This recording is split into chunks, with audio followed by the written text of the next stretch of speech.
Don in London, hello. It's June 28th, 2009. My video is all about recovery from addiction to either substance or behaviour. So whatever your addiction, whatever your behaviour, substance or behaviour, mine were, or still would be, alcohol first. Never got to drugs and rock and roll in that sense. But my behaviour could also be cross-addicted in the sense of when I wasn't drinking, I was working, so a workaholic. In relationships, relationshipaholic. Good at starting, not good at finishing. And that caused a lot of grief for me and other people. And really not knowing myself very well all those years of drinking, because I like to take the edge off to improve my outlook, if you like, and feel that my world was open and I had lots of choices. And what I found with drink, of course, is that the choices became more and more limited. I became more isolated and excluded to that awful place where fear reigns over everything. And fear putting on a brave face, and I guess, well, fear brave facing ego. I say that with a big sort of sigh and sadness, but it's replaced more often than not these days with more courage, more faith and more confidence. And in the fellowship of AA, my fellowship, I call it my fellowship, I'm just a part of, as equal to any other person who is part of AA. That's the Fellowship of Alcoholics Anonymous, and it's full of unique, authentic people, at least I hope so.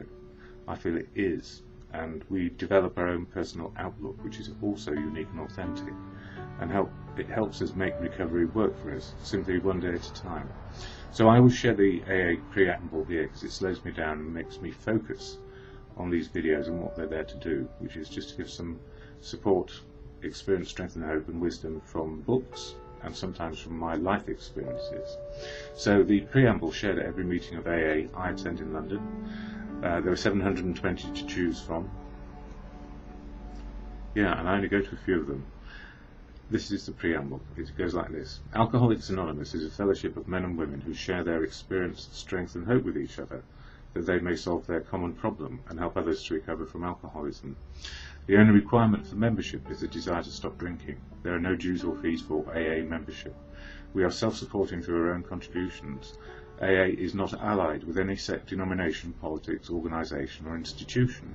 It does not wish to engage in any controversy, neither endorses nor opposes any causes. Our primary purpose is to stay sober and help other alcoholics to achieve sobriety.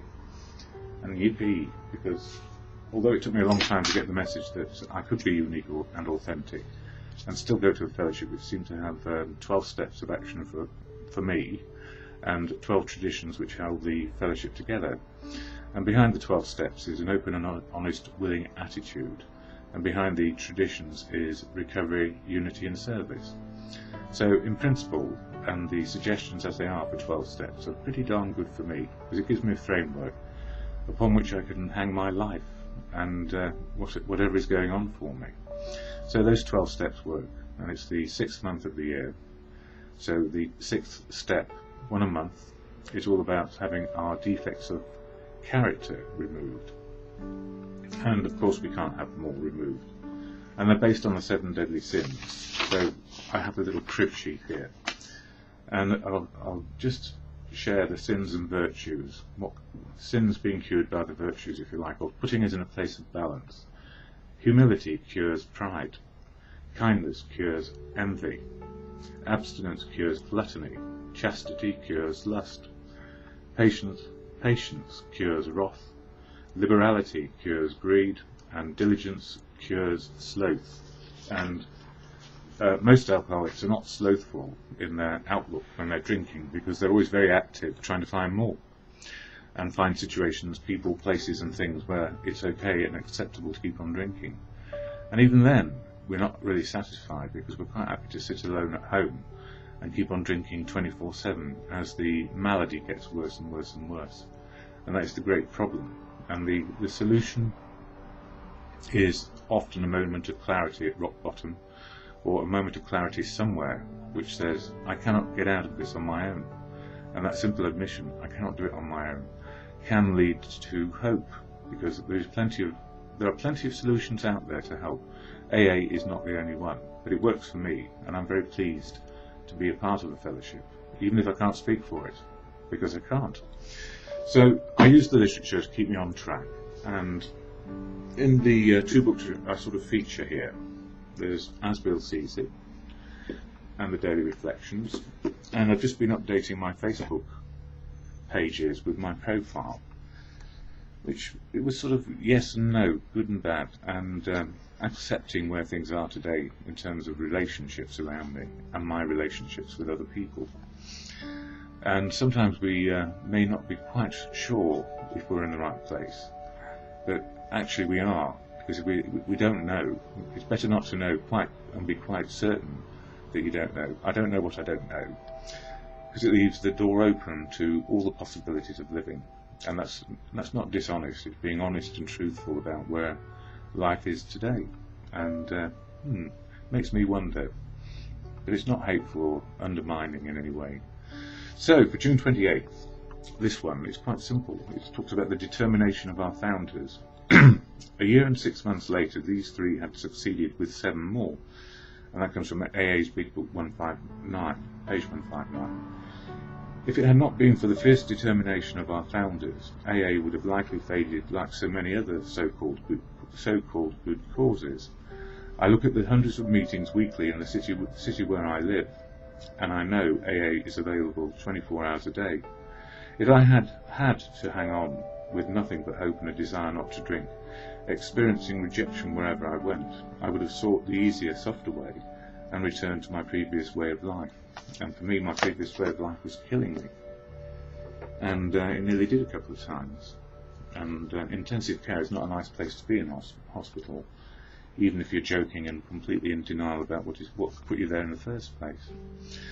And for As Bill Sees It, it says here, beyond agnosticism. So for me, just before I start reading this, I have a view of higher powers. It's like this. I like Gandhi's understanding, which leaves the door open to all the possibilities, that God is truth, God is love, and God works through people. And that means we experience the higher power around us all the time, because we tap into the wisdom of life and people and the centuries to which, I suppose, we have centuries of civilization which we don't realise we have all around us, and it forms the context. Yeah, I've got 2 minutes for this. Beyond agnosticism. We of agnostic temperament found that as soon as we were able to lay aside prejudice and express even a willingness to believe in a power greater than ourselves, we commenced to get results, even though it was impossible for any of us to fully define or comprehend that power, which is God. And, to actually define it or comprehend that power, which is God. Often, I heard a quote, and I don't know where it comes from, I've tried to look it up, and it goes along the lines of, if we can define God, we deny God. And, if we thought we could define him, we would put ourselves on the same level, I guess. But it goes on to say here, many people soberly assure me that man has no better place in the universe than that of another competing organism, fighting its way through life only to perish in the end. Hearing this, I feel that I still prefer to cling to the so-called illusion of religion, which in my own experience has meaningfully told me something very different. And I guess, in some ways, life is about gut feeling, and the gut feel that we have is often truthful, and it's then our intellect which sort of tears it to pieces. But, myths, legends, wherever it comes from, or the higher power, which has, for me, good conscience is a higher power. If I tap into the higher power of good conscience, I'm onto a place where I can take the wisdom in from other people. So if God is working through other people, I guess that is my simple understanding. So God is love, God is truth. Anyway, to the serenity prayer, which keeps me safe most days, and I meditate using it. God, grant me the serenity to accept the things I cannot change, courage to change the things I can, and the wisdom to learn the difference, or know the difference, on a daily basis, and always just for today.